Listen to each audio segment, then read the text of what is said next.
Assalamualaikum warahmatullahi wabarakatuh. Saya Nur Sofika Rahman dengan NIM 2400683. Jadi di sini saya akan menjelaskan terkait fungsi dalam pemrograman untuk menyelesaikan masalah nyata. Nah, yang pertama itu dari pengertian fungsi. Fungsi adalah blok program yang digunakan untuk melakukan tugas tertentu, yaitu membantu program jadi lebih rapi, efisien, dan mudah dipahami. Fungsi ini bisa dipanggil berulang kali. Lalu ketelitian membuat fungsi. Jadi ada beberapa ketelitian yang harus kita terapkan. Yang pertama itu menentukan tujuan fungsi dengan jelas. Nama fungsi sesuai dengan tugasnya dan struktur fungsi harus benar agar tidak error. Contohnya menghitung luas, menampilkan data, mengecek nilai. Lalu menentukan fungsi tanpa parameter.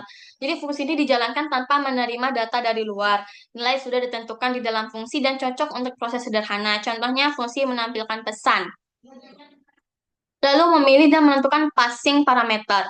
Parameter ini digunakan untuk mengirim data ke fungsi dan nilai parameter mempengaruhi hasil fungsi tadi dan membuat fungsi lebih fleksibel. Contohnya fungsi menghitung nilai berdasarkan input angka. Lalu menentukan parameter passing dengan referensi.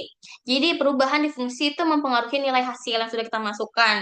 Digunakan saat ingin mengubah data langsung dan lebih efisien untuk data yang lebih besar. Catatan, tidak semua bahasa menggunakan referensi. Menentukan fungsi tanpa nilai balik. Jadi ini fungsi hanya menjalankan perintah, tidak menghasilkan return value, dan biasanya digunakan untuk menampilkan output. Contohnya fungsi menampilkan hasil ke layar. Selanjutnya menentukan tipe data nilai balik. Nah, fungsi ini menghasilkan nilai tertentu.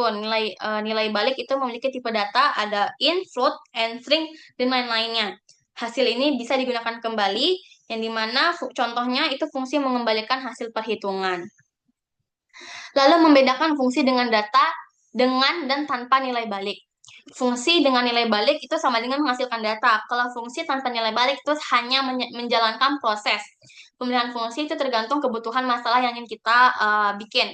Kesimpulannya, fungsi yang mempermudah penyelesaian masalah nyata. Itu saja yang dapat saya jelaskan. Saya tutup dengan wassalamualaikum warahmatullahi wabarakatuh.